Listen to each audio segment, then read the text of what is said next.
नमस्कार मित्रों, आपका मेरे चैनल स्टडी विद संध्या में बहुत बहुत स्वागत है।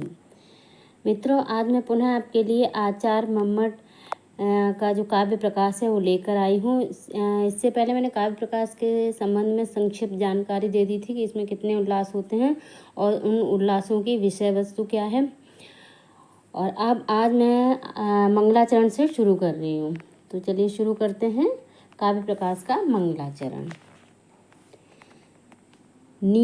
नियतिकृत नियम रहिताम आह्लादैकमयीम अनन्य परतंत्राम नवरस रुचिराम निर्मितिम आदधति भारती कबीर जयति। तो ये काव्य प्रकाश का मंगलाचरण है। इसमें स्तुति की गई है। किसकी स्तुति की गई है देखते हैं इसके अर्थ में। जो यानी कविवाणी के लिए है, कवियों की जो वाणी होती है, जो नियति यानी अदृष्ट आदि यानी कि जो नियत यानी निश्चित विरचित नियमों से निश्चित मतलब जो कि निश्चित नियम होते हैं, ऐसे नियमों से रहित, उन नियमों से यानी जो प्रकृति कृत जो नियम हैं उनसे रहित, केवल आनंदमयी यानी आह्लादेन एकमयी, केवल आनंदमयी होती है और आह्लाद मात्र प्रचुरा या आह्लाद मात्र स्वभाव, कुछ भी कह सकते हैं इसको। कवि भारती से अन्य यानी जो समवाय आदि कारण होते हैं की अधीनता से विमुक्त, श्रृंगारादि नवरसों से रमणीय काव्य सृष्टि को प्रकट करती है। वह कवि की वाग देवी सबसे उत्कृष्ट है। मैं ग्रंथकार उसकी स्तुति करता हूँ।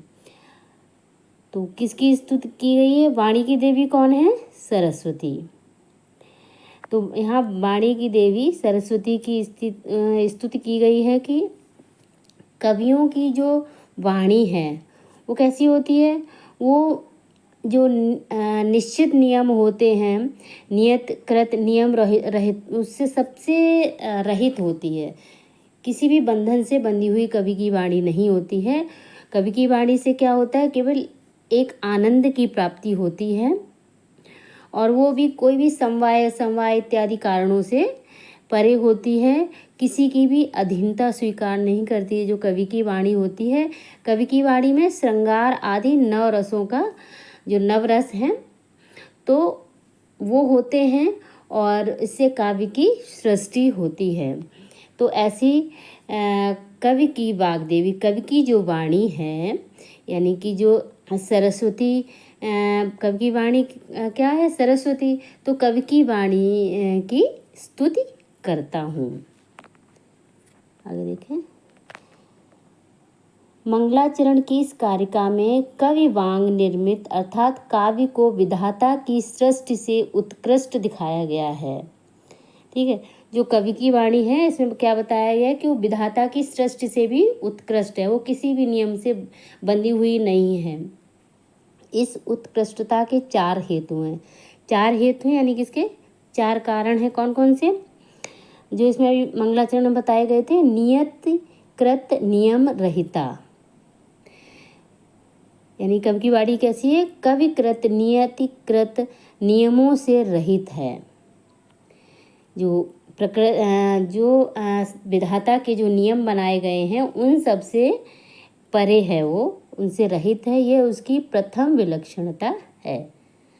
प्रथम विलक्षणता क्या है? कि नियतिकृत नियम रहिता। विधाता की यह सृष्टि अदृष्ट नियामक शक्ति अथवा प्रकृति के नियमों, मतलब नियम यानी द लॉज ऑफ नेचर, जो नेचर के जो नियम हैं से नियंत्रित होती है। विधाता की सृष्टि कैसी है? कि वो जो प्रकृति के नियमों के अधीन होती है। यहाँ प्रकृति के नियमों या अदृष्ट के विधान के अनुसार ही प्रत्येक कार्य होता है।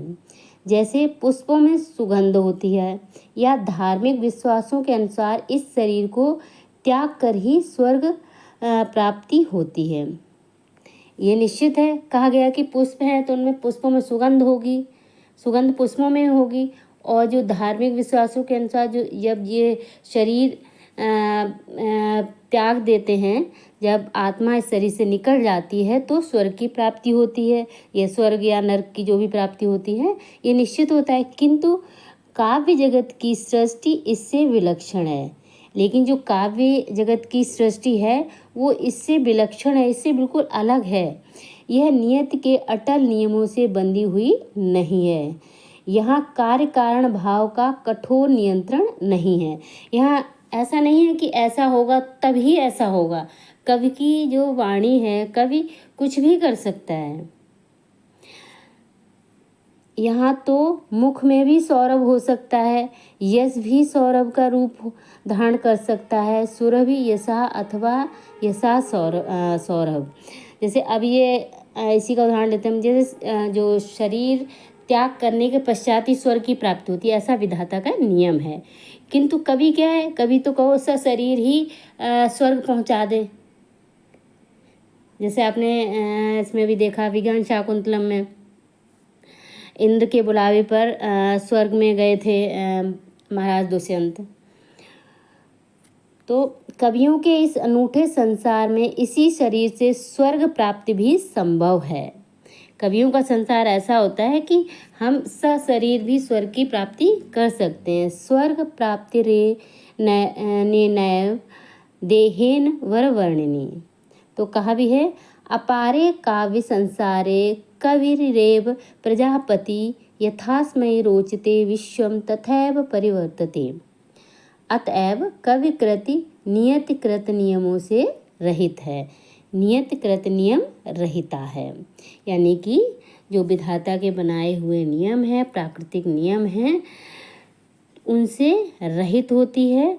कवि अपनी वाणी के द्वारा कुछ भी कर सकता है।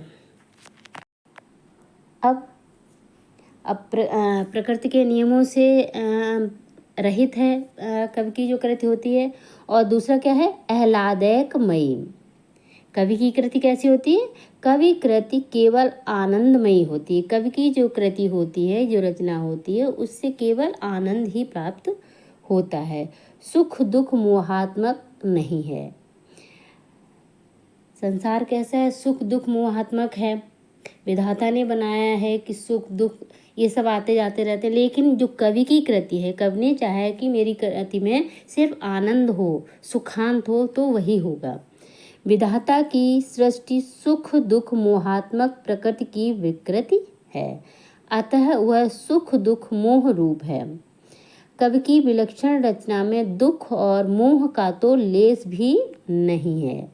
कवि की जो विलक्षण रचना होती है, कवि इतना निपुण होता है कि उसमें सुख दुख को वो परे रखता हुआ केवल आनंदात्मक है, आह्लाद प्रदान करने वाली है। कविता का मुख्य प्रयोजन ही एक विलक्षण आनंद की प्राप्ति कराना है। कविता का मुख्य प्रयोजन क्या होता है कि जो श्रोता या दर्शक है उसको एक आनंद की प्राप्ति हो।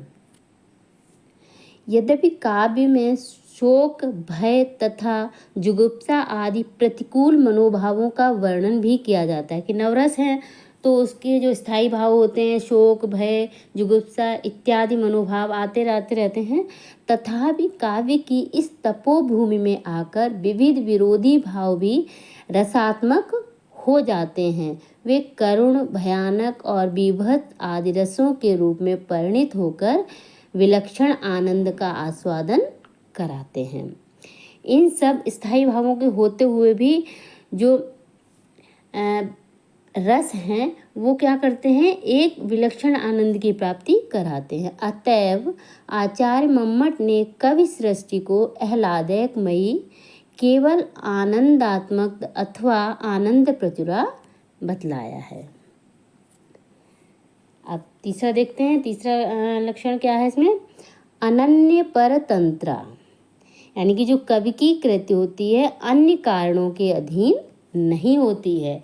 कवि की कृति होती है, कवि स्वतंत्र होता है, उसके कोई भी नियमों से, जो प्राकृतिक नियमों से बंधी हुई नहीं होती है।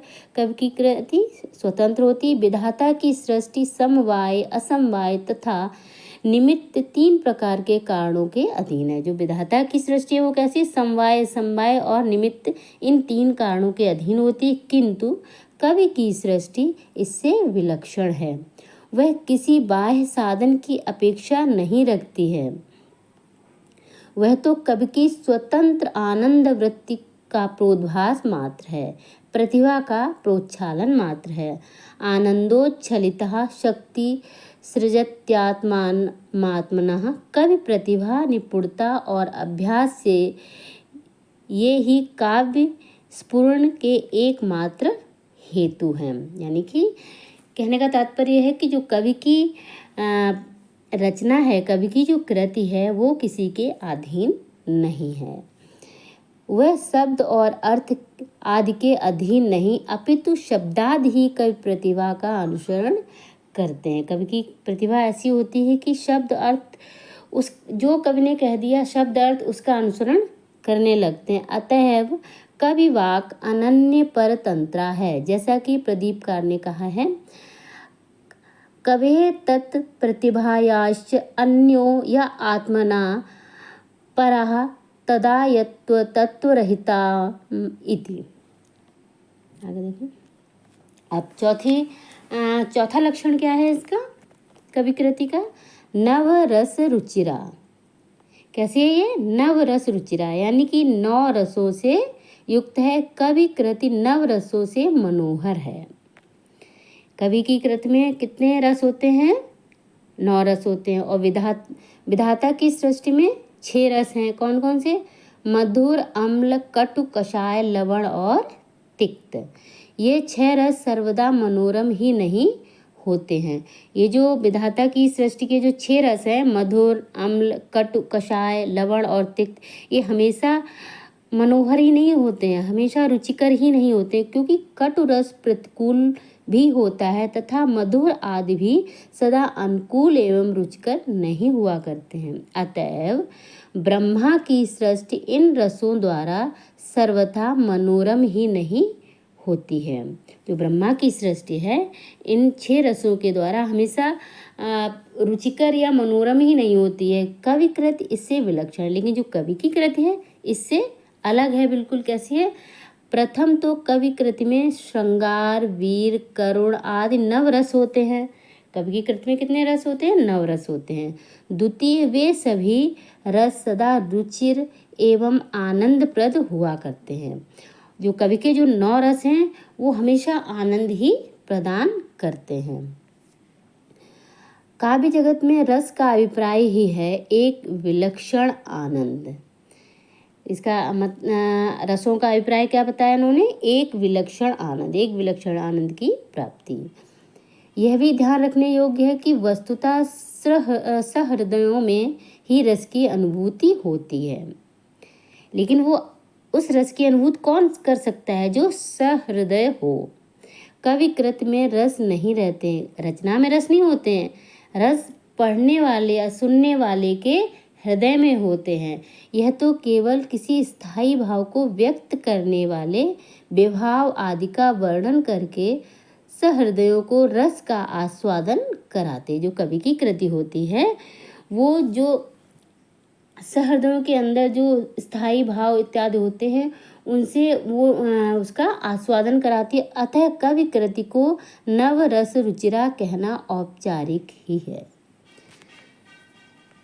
कवि भारती द्वारा ब्रह्मा की सृष्टि से विलक्षण एक अलौकिक सृष्टि का प्रादुर्भाव होता है। तो कवि की जो भारती है, कवि की जो वाणी है, उसके द्वारा ब्रह्मा की सृष्टि से विलक्षण यानी कि ब्रह्मा की जो सृष्टि है, जो संसार है, उससे अलग एक अलौकिक सृष्टि का प्रादुर्भाव होता है। इसी हेतु कवि की वाणी उससे उत्कृष्ट है। कवि की वाणी किससे उत्कृष्ट है, ब्रह्मा की सृष्टि से।